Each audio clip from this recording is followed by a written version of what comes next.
Hello guys, so today's session is on unique method of mastering reading. Now, anyone who is struggling in reading, you can use this method and can easily improve your reading skills. Okay, so let me just take you through what exactly this method is all about.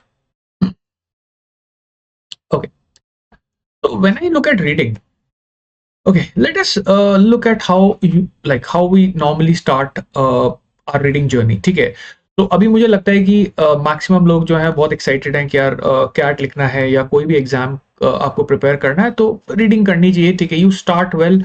और जब आप start करते हो तो start करते time as a student अभी आप ये सोच रहे हो कि यार बड़े बड़े गोल्स हैं, उसके लिए हमें रीडिंग करनी है। Like you want to crack CAT, you want to have a big job, respect, money. ठीक है, तो जस्ट इमेजिन कि भाई अभी आपने स्टार्ट किया। ठीक है, तो पहला दिन बहुत बढ़िया स्टार्ट, अच्छा हुआ। ठीक है, मोटिवेशन है खूब सारा। अंदर से एक फीलिंग आ रही है क्योंकि काफी सारा आपने रिसर्च किया है, आपने काफी सारे वीडियोस देखे, काफी रीडिंग वगैरह की। आपको रियलाइज हुआ कि हाँ यार, कैट के एग्जाम के अंदर रीडिंग तो भाई जरूरी है क्योंकि रीडिंग कॉम्प्रिहेंशन आता है। रीडिंग कॉम्प्रिहेंशन के 16 क्वेश्चंस होते हैं टोटल 24 में से, तो यार रीडिंग तो करनी पड़ेगी। ठीक है, तो बहुत मोटिवेशन के साथ आप अपनी जर्नी को स्टार्ट करते हो, राइट? ओके, अब जैसे सेकंड डे आया तो सेकंड डे में थोड़ा सा स्ट्रगल स्टार्ट हुआ। स्ट्रगल क्यों हो रहा है? क्योंकि जो आप न्यूज़पेपर्स पढ़ रहे हो, देखो आई बिलीव इतना सब लोगों ने रिसर्च कर ली है कि रीडिंग के लिए जो कंटेंट आपको कैट में दिख रहा है, what sort of content is that, right? We all realize that there are certain magazines, there are certain American newspapers like Guardian, Washington Post, है ना, like you have New York Times। तो मुझे लगता है कि आज की डेट में ना वो चीजें कॉमन नॉलेज है। तो जो भी बच्चा अभी स्टार्ट कर रहा है, ठीक है, तो डे टू पे आपको पता है सब कि हाँ यार ये सारे के सारे सोर्सेज हैं। लेकिन जैसे जैसे आप उस सोर्स को खोल रहे हो, ठीक है, तो थोड़ा सा ना मतलब अंदर से रेजिस्टेंस आ रहा है। अब सेकेंड डे तक आते आते नाउ यू आर फीलिंग कि यार उतने टॉपिक्स शायद इंटरेस्टिंग नहीं है। ठीक है, थोड़ा सा और आगे आप बढ़े।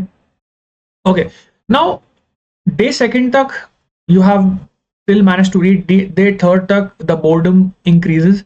ओके, यॉन आपने खोला फॉर एग्जांपल, ठीक है, I have taken screenshot from Aeon और पहला आर्टिकल मुझे दिख रहा था, stream of consciousness, thoughts and memories that emerge while cooking a meal. Okay, now a very complex sounding topic, very heavy looking topic, stream of consciousness while cooking a meal. The second topic that I see is about Christopher Hitchens and like wit and reason in the face of annihilation। Like what? मतलब यार थोड़ा सा ना boredom क्रीपन करना start हो गया। लेकिन फिर भी आप जैसे तैसे रीडिंग कर रहे हो क्योंकि भाई वो बड़ा टारगेट तो आपने बनाया ही है ना कि भाई एमबीए क्लियर करना है, पैसे कमाने हैं, जॉब लेनी है, right? Okay, move on to day four.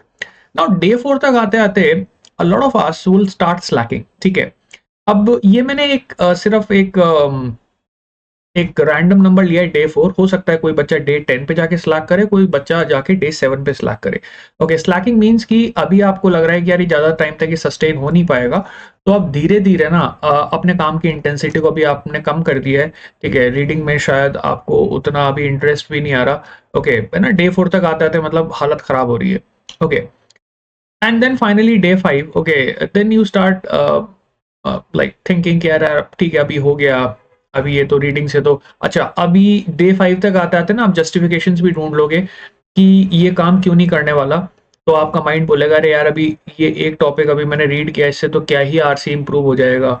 और जरूरी थोड़ी कि यही टॉपिक है, कुछ और टॉपिक भी आ सकता है। ऐसा भी तो हो सकता है कि भाई ये जो मैंने अभी वर्ड पढ़ा, इस वर्ड का कोई लेना देना ही नहीं हो एक्चुअल सिलेबस से, है ना। Now you have all the justifications to basically prove that why your decision to abandon reading is a good one. ठीक है, क्योंकि भाई ह्यूमन माइंड है तो वो कुछ ना कुछ कारण निकाल लेता है। तो डे फाइव तक आते आते ना आपका वो पूरा जो एनर्जी था वो फिजल आउट हो जाता है। अब अगेन मैं वही बोलूंगा, डे फाइव एक रैंडम नंबर है। ठीक है, हो सकता है कोई बच्चा जो हो, ठीक है, वो डे 10 तक या डे 15 तक जाके फिजल आउट हो, बट मोस्टली रीडिंग के साथ ही होगा कि भाई उतना बोर्डम आप झेल लोगे। ठीक है, कुछ दिन तक, उसके बाद में फिर आप उस चीज को छोड़ दोगे। ठीक है, now what do I suggest, what should you be doing? ठीक है, अब यहाँ पे यार देखो उसी पिक्चर को इमेजिन करना but with a slight reframe.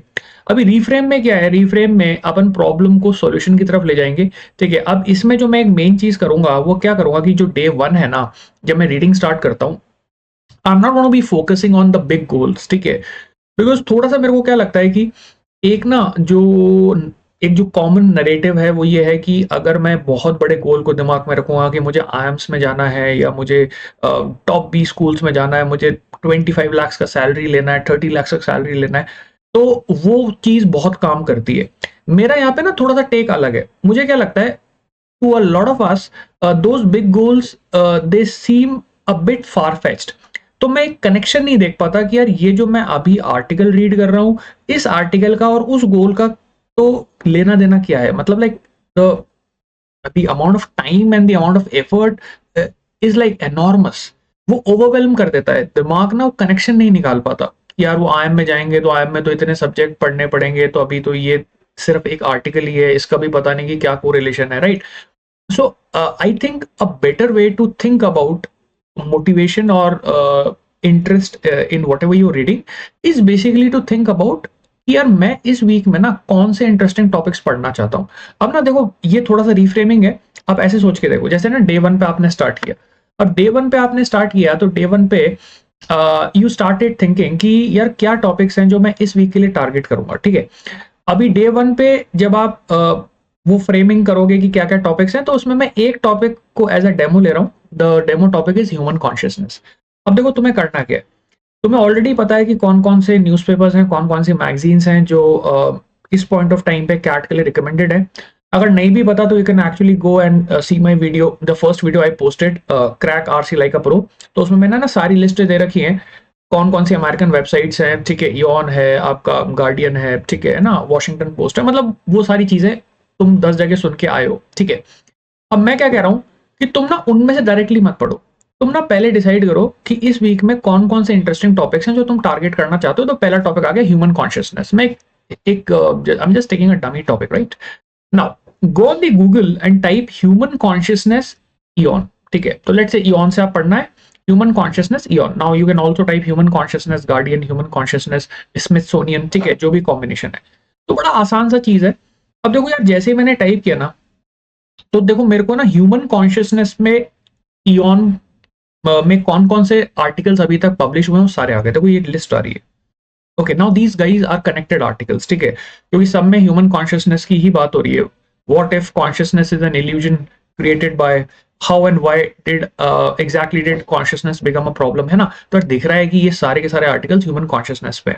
Now I am also interested for whatever reason, ठीक है, कि ह्यूमन कॉन्शियसनेस के बारे में पढ़ना है। अब डे सेकंड में मैंने क्या किया कि जो ह्यूमन कॉन्शियसनेस से रिलेटेड जो मेरे आर्टिकल्स थे जिनको मैंने कंपाइल किया था, और डे वन पे मैंने वो सारे टॉपिक्स वर्कआउट कर लिए थे कि पूरे हफ्ते में मैं क्या क्या टारगेट करने वाला हूँ, ठीक है।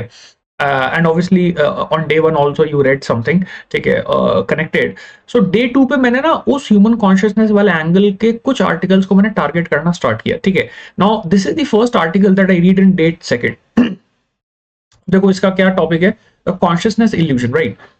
अभी यहाँ पे ना जैसे यू कैन सी, ये जो ऐसे है, ठीक है, it talks about human consciousness and most possibly मुझे ह्यूमन कॉन्शियसनेस के बारे में थोड़ा बहुत आइडिया यहाँ से लगेगा, ठीक है। अच्छा, ये पूरा आर्टिकल नहीं है, I've just taken a screenshot, okay, but let's see. In the movie The Matrix, Morpheus offers Neo a red pill. If he takes it, he will discover that reality as he knows it is an illusion created by machine overlords to keep human enslaved. I'm going to offer you a different pill, which, if it works, will convince you that your own consciousness is a sort of illusion, a fiction created by your brain to help you keep track of its activities, ठीक है।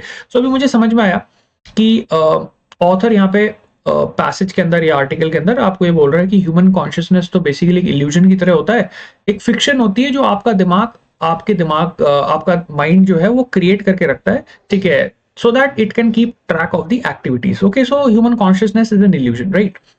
The view which I call illusion is widely considered absurd. Okay, so author के इस view को कई लोग absurd भी मानते हैं, but it has able defenders. And then you talk about Daniel Dennett, and I want to persuade you that it isn't absurd and well might be true. Are you ready to see how deep the rabbit hole goes? Now, human consciousness, could it be considered an illusion? Okay, now uh, this article talks about that, right? ठीक है। अब मैंने इस article को पूरा पढ़ा, obviously I am not going to read it right now, but मुझे थोड़ा बहुत आइडिया लगा कि कुछ लोग हैं जो ह्यूमन कॉन्शियसनेस को माइंड का एक इमेजिनेशन या फिक्शन भी मान सकते हैं, ठीक है। नेक्स्ट डे भी मैंने ह्यूमन कॉन्शियसनेस वाला एंगल को एक्सप्लोर किया. Now this is also an article from Yon. I feel therefore I am. I feel therefore I am. Okay, now second day, third day, मैं उसी टॉपिक के आसपास, ठीक है, एक या दो आर्टिकल्स रोज पढ़ रहा हूँ. ठीक है. Now what is this third day वाला article saying? Growing up in Australia, I love to lie on grass, immersed in the scent of wattles, and stare up at the sky. A sky like no other, a deeper, richer shade of the blue anywhere else I've seen. I've traveled on all 7 continents, including Antarctica, Australia. Australians speculate that the color of our sky results from its unusually thin ozone layer, of physical anomaly leading to sensory saturation. I think now in this case author शायद ये perspective buildup करने की कोशिश कर रहा है कि human consciousness has something to do with how you experience the environment, है ना. तो आपको जो फील हो रहा है, जो दिख रहा है, जो महसूस हो रहा है, वही आपकी कॉन्शियसनेस है ना. आगे बढ़ते हैं. Everyone agrees that the sky is blue, but how could I know what I experience is blue isn't what you experience as red? Question mark. That means कि किसी भी चीज का कॉन्शियस एक्सपीरियंस ना पर्सन टू पर्सन डिफर कर सकता है. तो हो सकता है कि मुझे स्काई ब्लू लग रहा है, लेकिन वही स्काई आपके पर्सपेक्टिव में आपको रेड लग रहा हो. ठीक है. अब ऑब्वियसली इसने यहाँ पे एक बड़ा ब्लंट एग्जांपल लिया है, बट यू कैन इमेजिन कि कई बार क्या होता है कि एक सर्टेन सिचुएशन को हम एक नजरिए से सोचते हैं, लेकिन दूसरा इंसान अपने अलग नजरिए से सोचता है. So his consciousness and my consciousness are not a sync, like they are not in match, right? Okay, philosophers have long been similarly perplexed and essay concerning human understanding. John Locke wondered if the same object should produce in several men's mind different ideas at the same time. For example, the idea that violet produces in one man's mind by his eyes were the same as marigold produced in another man's, and vice versa. Now I'm pretty much clear that human consciousness would differ from person to person, and you can have the same objects, you can have the same entities, you can have the same environment, but one person will experience it differently than the other. And human consciousness is something that makes that conscious experience unique for every individual. ठीक है. अभी देखो, पहला वाला जो article मैंने पढ़ा था डे 2 पे, it explored the idea of human consciousness as an illusion, a figment of imagination created by mind. ये जो अभी आर्टिकल पढ़ रहा हूँ, इसमें human consciousness is being explored as something of a unique experience that every person would look at the same situation in a different way. तो अब देखो कितना परफेक्ट मेरे पास एक सिंक आ रहा है एक ही टॉपिक के अराउंड कि ह्यूमन कॉन्शियसनेस एग्जैक्टली हो क्या सकता है. और ये तो मैंने आपको सिर्फ फर्स्ट पैराग्राफ्स दिखाए हैं. ऑब्वियसली फुल आर्टिकल्स हैं, तो if you read the full article you would actually have a much more deeper understanding of how human consciousness works. ठीक है. और उसके आगे भी फिर आप रीडिंग कंटिन्यू रखोगे, human consciousness versus animal consciousness वगैरह वगैरह, right. Now what is the point that I am trying to tell you? Day 4 तक आते आते ना आपने इतने आर्टिकल्स पढ़ लिए होंगे कि ह्यूमन कॉन्शियसनेस के बारे में आपको काफी अच्छी खासी एक नॉलेज हो जाएगी. ठीक है. दैट मीन्स कि फ्यूचर में कोई भी आरसी आपको ह्यूमन कॉन्शियसनेस से कनेक्टेड आएगा तो your mind is already equipped to handle that topic, because you already have those background knowledge, like dots or points which would help you to understand the RC in a much better manner. ठीक है. अभी day 4 पे मुझे क्या करना है, जितने भी आर्टिकल्स मैंने पढ़े थे ना उनका मैं थोड़ा सा समरी लिखूंगा. ठीक है. आर्टिकल 1 की समरी, आर्टिकल 2 की summary. Obviously these summaries could be written on the same day. You can write it after, like after you have read all those articles, and finally you would summarize all those summaries, right? So day 1, day 2, day 3, day 4 के अंदर मैं day 4 तक आता था, मैं उस topic के around सारी समरीज को रिकंसाइल कर लूंगा कि भाई ठीक है, इनके समरीज के अंदर बेसिकली जो मेरा मुद्दा था, जो मुझे समझ में आया वो क्या था. ठीक है. अच्छा, डे 4 पे भी आप 2 आर्टिकल्स पढ़ सकते हो सेम टॉपिक के around, right. By day 4 I am feeling very confident कि चलो ठीक है यार, ह्यूमन साइकोलॉजी में ह्यूमन कॉन्शियसनेस का जो एक टॉपिक है वो मैंने बहुत अच्छी तरीके से एक्सप्लोर कर लिया और मुझे समझ में भी आ गया, और ये मेरी इसकी फाइनल समरी है. Okay, now you feel confident about the fact that you have read something and you have understood it. Okay, now don't you feel that this is a much better way of looking at the idea of reading? ठीक है. अब day 5 पे वही चीज वापस से start हो जाएगी. डे 5 पे आप एक नेक्स्ट टॉपिक एक्सप्लोर करोगे, एक नेक्स्ट इंटरेस्ट एरिया एक्सप्लोर करोगे, और ये इंटरेस्ट एरिया आपके माइंड में होगा बैकग्राउंड में, लेकिन अभी आप उसको पिक करके वापस से वही प्रोसेस स्टार्ट करोगे. ठीक है. Now this is what would be like I would say a improved or a better version of how you should look at reading, rather than doing reading just as a tool to get a certain goal or a certain like certain college a few months down the line, ठीक है. So last में जाते जाते guys, these are my final thoughts. Okay, so the very first thing, don't force your way, enjoy reading. देखो यार, अगर आप force कर रहे हो ना अपने आप को तो कुछ दिन तो कर लोगे, लेकिन लास्ट में जाके आपको हार माननी पड़ेगी, आपकी रीडिंग बंद हो जाएगी, ठीक है. तो मैं यही बोलूंगा, try not to look at that final goal, क्योंकि अगर आप उस फाइनल गोल के चक्कर में रीडिंग कर रहे हो तो then reading is just a medium. It's not something that you are enjoying. Okay, it's just a way to get to that final goal, which is a wrong way of looking at reading. Okay, you should actually enjoy it. Okay, reflect and make notes. Very important. Day 4 पे, day 1 पे आपको क्या करना है, summarise करना है, ठीक है. डे 4 तक आते आते तो जो टॉपिक्स आप टारगेट किए थे उसका एक फाइनल समरी भी बना सकते हो, ठीक है. Where you can actually like write down whatever you have read in the last 2-3 days.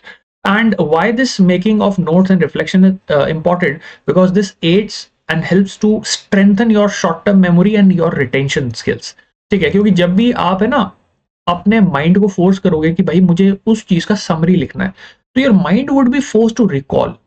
वो रिकॉल करने वाली जो स्किल है ना, ठीक है, हो सकता है कि आपको लगे कि यार बड़ी बेसिक स्किल है, लेकिन ऐसा होता नहीं है. बहुत बार आपको चैलेंज इस वजह से भी आएगा कि क्वेश्चन को करते टाइम जो डेटा मैंने पढ़ा था पैसेज में वो याद नहीं आ रहा.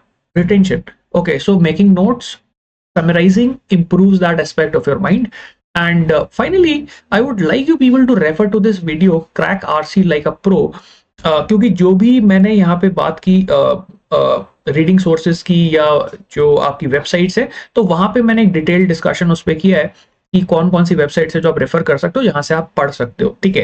And obviously you can then apply this method and tell me if this method works better as compared to your previous way of reading. Okay, तो before you wind up guys, do have a look at the Pinnacle batch. तो यार Pinnacle batch अभी start हुआ है और अभी just उसमें orientation हुआ है. Okay, so now the actual classes will be starting. So I would suggest that if you're seriously looking at CAT, this is one batch to consider. CAT 2025 में, ठीक है guys, this batch includes everything. इसमें आपका CAT भी आ गया, इसमें आपका OMAT भी आ गया, इसमें आपका GTPI प्रिपरेशन भी आ गया, इसमें आपके मॉक्स भी आ गए, इसके अंदर आपके सेक्शनल टेस्ट भी आ गए, और सेक्शनल टेस्ट के साथ साथ उनके वीडियो सॉल्यूशंस, बूस्टर कोर्स वगैरह वगैरह, एवरीथिंग. ओके, तो now you are getting 20% discount on this batch. Okay, so it is available at a discounted price of 22,399. I will be taking the VRC section and the other usual faculties already know. Udit sir हैं, ठीक है, quant के लिए, and Vijay sir हैं LRD expert. Okay, and I would say अगर आपके mind में है कि भाई आपको CAT 2025 देना है, ठीक है, तो it's always a good idea to start early, because her subject में इतनी डेप्थ है कि जब आप एक बार स्टार्ट करोगे तो ही आपको रियलाइज होगा कि भाई कितना भी टाइम मिल जाए कम है. तो आई वुड सजेस्ट जितना जल्दी हो सके उतना जल्दी आप स्टार्ट कर सकते हो. ओके, और ज्यादा टाइम देने में कोई बुराई नहीं है. ओके, लेकिन जितना कम टाइम आपके पास बचेगा उतना ज्यादा रिस्क आपका इंक्रीज होता है if you are targeting top colleges. ठीक है, अगर आप टॉप कॉलेजेस को टारगेट कर रहे हो, it's always a good idea to start early. So that's it for today. I'm going to see you in the next session. Bye bye. Take care.